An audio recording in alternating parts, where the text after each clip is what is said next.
Hi friends, Bigg Boss common man ஷோவில் இன்றைக்கி வந்து 2 டாஸ்க் வச்சுருக்குறாங்க. 3 டீமாக பிரிஞ்சு. ஃபஸ்ட்டு டாஸ்க் வந்து பார்த்திங்கன்னா ஃபுட்பால் டாஸ்க்கு, ரெண்டாவது வந்து பட்ஜெட் ஷாப்பிங் டாஸ்க்கு. இவர் ஃபுட்பால் மேட்ச்சில் வந்து பார்த்திங்கன்னா 3 டீம் வந்து செப்ரேட்டாக இருக்கிறாங்க. ஒன்று வந்து Aari team, Oviya team, Raju team 3 டீமாக இருக்கிறாங்க. ஃபஸ்ட்டு வந்து ஜெயிச்சது வந்து பார்த்திங்கன்னா ஓவியா டீம் தான் வந்து ஜெயிச்சு 5000 பாயிண்ட்ஸ் வந்து எடுத்து லீடிங்கில் இருந்தாங்க. செகண்ட் வந்து பார்த்திங்கன்னா 3000 பாயிண்ட் எடுத்து ஆரி டீம் வந்து செகண்டில் இருந்தாங்க. தேர்ட் வந்து பார்த்திங்கன்னா 2000 பாயிண்ட் எடுத்து ராஜு டீம் வந்து தேர்ட் பிளேஸில் இருந்தாங்க. இந்த பாயிண்ட்ஸ் எல்லாம் வச்சு இப்போது ஒரு ஷாப்பிங் பட்ஜெட் டாஸ்க் வந்து போடுறாரு. ராஜு தான் போட்டார். இதில் ஒரு ஸ்டோரி ஒன்று சொல்கிறாரு. ஊர்லேருந்து வர்றவங்களுக்கு நீங்கள் எப்படி வந்து ஷாப்பிங் வந்து எப்படி அந்த திங்ஸ் வந்து இது ஃபஸ்ட்டு 5000, 2000, 3000 சொன்னாங்களா, அந்த ரேட்டுக்குள்ளார நீங்கள் எவ்வளோ பொருள் எடுப்பீங்க, எக்ஸ்ட்ரா எடுத்துட்டா பாயிண்ட்ஸ் மொத்தமாக போயிடும். அதனால் நீங்கள் இதை மட்டும் எடுத்துகிட்டு வர மாதிரி தான் கணக்கு அப்படின்னு சொன்னதுனால எல்லாருமே அவங்கவுங்க டீமில் வந்து 2 பேர் போயிட்டு செலக்ட் பண்ணி எடுத்துகிட்டு வந்தாங்க.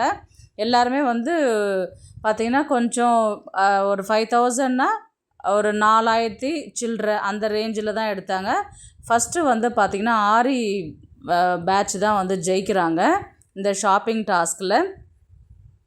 இதில் இது வின்னர் கிடையாது. நீங்கள் எடுத்தீங்க இல்லையே பொருள், அந்த பொருளுக்கான ஒரு ஸ்டோரி பேஸ் பண்ணி ஒரு கதையை நீங்கள் சொன்னால் தான் அதுக்கான பாயிண்ட் வந்து நாங்கள் கரெக்டாக கொடுப்போம் அப்படின்னு சொல்லிட்டு சொன்னாங்க.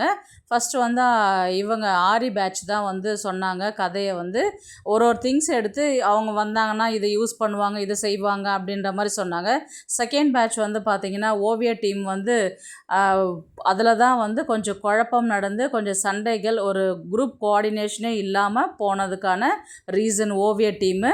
தேர்ட் வந்து பார்த்திங்கன்னா ராஜு டீமில் வந்து நல்லா வந்து ஒரு கெஸ்ட்டு வந்தாங்கன்னா வீட்டுக்கு எப்படி வந்து வெல்கம் பண்ணணும், எப்படி அவங்கள உட்கார சொல்லணும், எப்படி வந்து நம்ம ஸ்நாக்ஸ் கொடுக்கணும், நம்ம வீட்டில் இருந்தால் இது எனக்குன்னு வாங்கிட்டு வந்தது நான் ஏன் அவங்களுக்கு தரணும்னு சொல்லிட்டு கிட்ஸு பேசுகிற மாதிரி ஆக ஒரு ஸ்டோரியாக கொஞ்சம் அதில் பார்த்தீங்கன்னா அதுலேயும் வந்து ஆரி தான் வந்து வின் பண்ணுவார். ஓவிய டீமில் வந்து கொஞ்சம் சலசலப்பு நடந்தது. யாருக்குன்னு பார்த்தீங்கன்னா முனியம்மாவுக்கும் திவ்யாவுக்கும் தான் வந்து சண்டை நடந்தது. கதை சொல்கிறதுல வந்து பார்த்திங்கன்னா முனியம்மா, நான் தான் கதை சொல்லுவேன், நீங்கள் சொல்கிறதெல்லாம் நான் சொல்ல மாட்டேன், அதனால் நீங்கள் வந்து எனக்கு எதுவும் சொல்லி நீங்கள் எனக்கு கொடுக்காதீங்க, நானே போய் கதை சொல்லிக்குவேன் அப்படின்ற மாதிரி சொன்னதுக்கு இவங்க திவ்யா என்ன சொல்லியிருக்கிறாங்கன்னா, நம்ம எல்லாம் ஒத்துமையாக இருந்து ஒரு கதை மாதிரி சொன்னால் தான் நம்ம குரூப் வின் பண்ணோம், அதனால் நாங்கள் கொஞ்சம் சொல்கிறது நீங்கள் கேளுங்க அப்படின்னு சொன்னதுனால முனியம்மாவுக்கு வந்து அதெல்லாம் செய்ய முடியாது, நான் என்ன கதை சொல்கிறேனோ அதை தான் நீங்கள் கேட்கணுன்னாங்க. சரி, அவங்க ஏதோ ஒரு கிராமத்து ஸ்டைலில் ஒரு கதை சொல்லுவாங்க, நல்லா சொல்லுவாங்கன்னு நம்பி தான் அவங்கள வந்து எங்கள் டீமில் இறக்குறாங்க. அவங்க வந்து பார்த்திங்கன்னா லைட்டாக வந்து கதை ஸ்டார்ட் பண்ண பேஸ் வந்து பார்த்திங்கன்னா ரொம்பவே நல்லா இருந்தது. எப்படின்னா வடிவேல் சொல்லுவார் இல்லைங்களா, ஒரு comedy, building strong basement week அப்படின்ற மாதிரி தான் அவங்க வந்து கதையை நல்லா ஸ்டார்ட் பண்ணாங்க. நல்லா ஒரு கோஆர்டினேஷனாக போயிட்டே இருந்தது. உடனே வந்து பார்த்திங்கன்னா அவங்க நான்வெஜ்ஜஸ் சாப்பிடுவாங்க, அதனால தான் இந்த மசாலாவை அரைச்சி நாங்கள் கிரேவி பண்ணுவோன்னு சொன்னதுக்கப்புறம் உடனே திவ்யா, அம்மா தாயே நீ இந்த மாதிரிலாம் இந்த கதை புரியாத வந்து சொல்லாத, தப்பாக சொல்லாத, அவங்க வெஜிடேரியன் எப்படி நான்வெஜ்ஜு சாப்பிடுவாங்கன்னு சொல்லிட்டு கதை சொல்லும் போதே சொன்னதுனால அவங்க வந்து அப்படியே டோட்டலாகவே அப்படியே அமைதியாக ஆயிட்டாங்க.